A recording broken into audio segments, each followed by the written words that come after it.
let's make air fryer lemon butter salmon. Super quick, super easy, and it can all be made in the air fryer. So first we just have a fresh piece of salmon. We're gonna just mix up a little butter for it. So we have some softened butter, some fresh garlic, and then salt and pepper to your taste.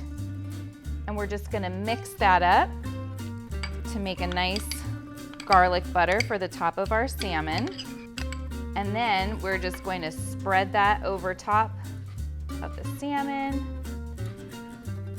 Nice and covered, perfect. And then we're going to top it with some fresh lemon slices. We're gonna place that on a prepared air fryer basket.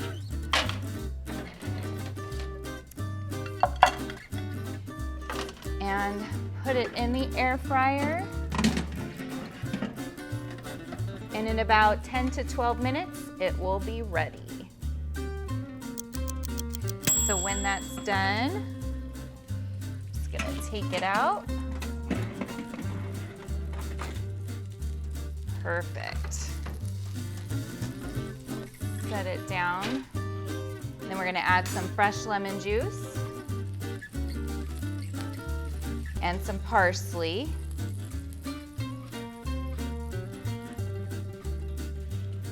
And it's good to go.